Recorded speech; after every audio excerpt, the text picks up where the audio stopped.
Assalamualaikum warahmatullahi wabarakatuh. Saya Nur Latifah akan mempresentasikan mengenai anabolisme pada mikroba. Anabolisme adalah salah satu fase metabolisme. Bahan baku proses anabolisme adalah zat makanan. Anabolisme adalah penyusun senyawa kimia sederhana menjadi senyawa kimia atau molekul kompleks. Pada peristiwa ini diperlukan energi dari luar. Energi tersebut selanjutnya digunakan untuk mengangkat senyawa-senyawa sederhana tersebut menjadi senyawa yang lebih kompleks. Jadi dalam proses ini, energi yang diperlukan tersebut tidak hilang, tetapi tersimpan dalam bentuk ikatan-ikatan kimia pada senyawa kompleks yang terbentuk. Energi yang digunakan dalam anabolisme dapat berupa energi kimia atau cahaya. Anabolisme yang menggunakan energi cahaya dikenal dengan fotosintesis, sedangkan anabolisme yang menggunakan energi kimia disebut kemosintesis. Sel-sel bakteri seperti halnya sel semua organisme hidup umumnya melakukan aktivitas kehidupan untuk kelangsungan hidupnya. Semua sel membutuhkan suatu sumber energi, walaupun sangat beraneka ragam jenis substansinya yang berperan sebagai sumber energi bagi mikroorganisme. Namun terdapat pola dasar metabolisme yang sangat sederhana, yaitu terjadi perubahan dari satu bentuk energi yang kompleks menjadi energi yang lebih sederhana sehingga dapat masuk ke dalam rangkaian metabolik. Proses anabolisme mikroorganisme dapat dibedakan menjadi dua berdasarkan sumber energinya, yaitu fototrof dan kemotrof. Mikroorganisme fototrof adalah mikroorganisme yang menggunakan cahaya sebagai sumber utamanya. Mikroorganisme fototrof dibagi menjadi dua, yakni fotoautotrof dan fotoheterotrof. Yang pertama ada fotoautotrof. Fotoautotrof organisme yang termasuk fotoautotrof melakukan fotosintesis. Sedangkan fotosintesis adalah proses mengsintesis senyawa organik kompleks dari unsur-unsur anorganik dengan menggunakan energi cahaya matahari. Fotosintesis tidak hanya dilakukan oleh tumbuhan, namun juga dilakukan oleh mikroba. Dalam proses fotosintesis terjadi dua tahapan reaksi, yaitu reaksi terang dan reaksi gelap. Reaksi terang atau fosforilisasi, reaksi ini terjadi di tilakoid, dan reaksi gelap terjadi di dalam stromokloroplast. Pada reaksi terang, ADP menjadi ATP dan NADH sebagai pembawa elektron menjadi NADPH. Pada reaksi ini terjadi penyerapan cahaya matahari oleh klorofil. Hasil dari reaksi terang adalah ATP yang terbentuk melalui proses chemiosmosis O2 dan NADPH. Selanjutnya reaksi gelap itu disebut karena tidak membutuhkan cahaya. Di dalam reaksi ini terjadi fiksasi CO2 pada siklus Kelvin, di mana CO2 tersebut difiksasi oleh RNBP, kemudian membentuk asam fosfogliserat hingga membentuk glukosa. Setelah terbentuk glukosa, ROBP diregenerasi untuk fiksasi CO2.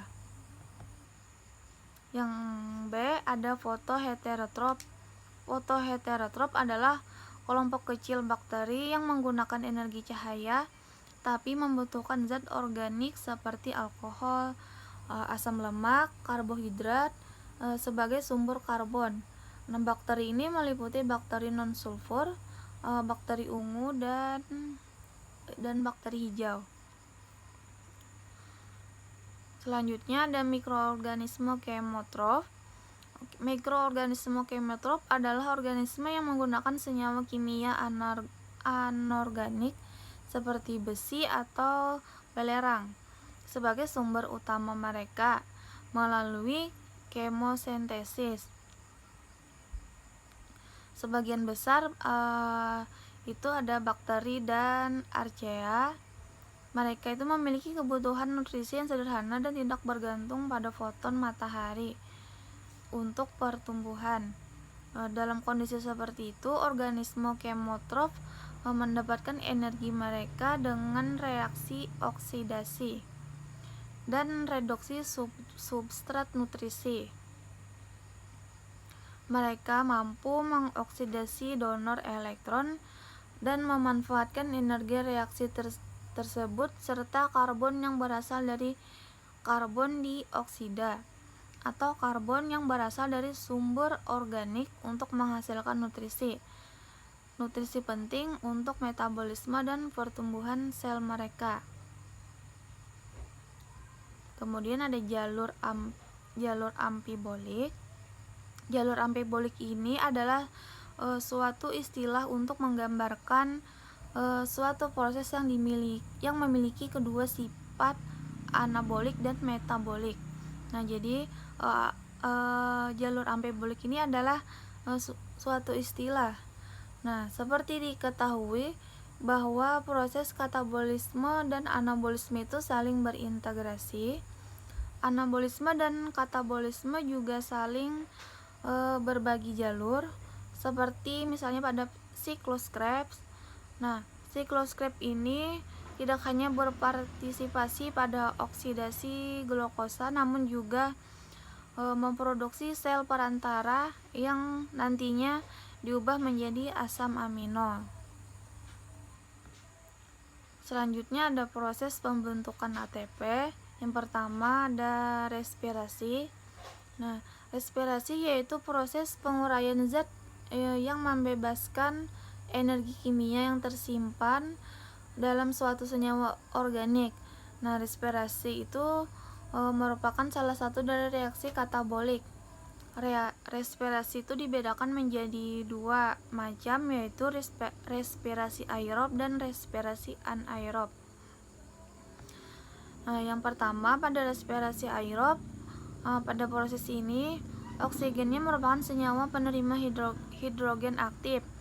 Dalam pernapasan aerob, mikroba menggunakan glukosa atau zat organik yang lain sebagai substrat untuk oksidasikan menjadi karbon dioksida dan air. Sedangkan mikrobanya sendiri memperoleh energi. Kemudian respirasi anaerob, yaitu respirasi yang tidak membutuhkan oksigen bebas. Pada proses ini, senyawa seperti asam piruvat dan asetaldehid berfungsi sebagai penerima hidrogen terakhir. Nah, respirasi secara aerob ini terjadi dalam sitoplasma dan berlangsung melalui 4 tahap. Yang pertama ada glikolisis. Nah, glikolisis ini merupakan pengubahan glukosa menjadi piruvat dan ATP tanpa membentuk oksigen. Jadi setiap tahap-tahap pada glikolisis ini jadi setiap tahap-tahap reaksi dalam metabolisme termasuk reaksi-reaksi pada glikolisis ini melibatkan enzim. Nah, dengan demikian pada akhir glikolisis akan dihasilkan dua molekul asam piruvat yang berkarbon 3, 2 ATP dan 2 NADH dari setiap perubahan satu molekul glukosa. Nah, yang kedua ada dekarboksilasi oksidatif asam piruvat. Nah, ini berlangsung di dalam mitokondria dan merupakan reaksi kimia yang menjadi siklus Krebs. Nah, dalam peristiwa ini terjadi perubahan asam piruvat menjadi molekul asetil CoA Nah, dekarboksilasi oksidatif ini terjadi di dalam mitokondria sebelum masuk ke tahap siklus Krebs. Nah, oleh karena itu, tahap ini disebut sebagai tahapan sambungan antara glikolisis dan dengan siklus Krebs. Yang ketiga ada siklus Krebs. Nah, kondisi aerob dalam organisme itu berlangsung pada dua tahapan berikutnya, yaitu siklus Krebs dan transport elektron. Pada organisme eukariotik, proses ini berlangsung pada matriks dalam mitokondria, sedangkan pada prokariotik berlangsung dalam sitoplasma. Nah, siklus Krebs ini merupakan tahap kedua dalam aerob yang mempunyai 3 fungsi, yaitu menghasilkan NADH, FADH, dan ATP serta membentuk kembali oksaliaselat. Oksaliaselat ini berfungsi untuk siklus Krebs selanjutnya. Dalam siklus Krebs ini dihasilkan 6 NADH, 2 FADH, dan 2 ATP.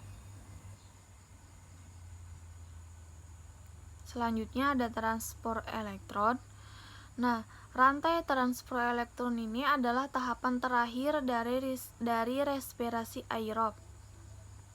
Transport elektron ini sering disebut juga sebagai sistem rantai respirasi atau sistem oksidasi terminal.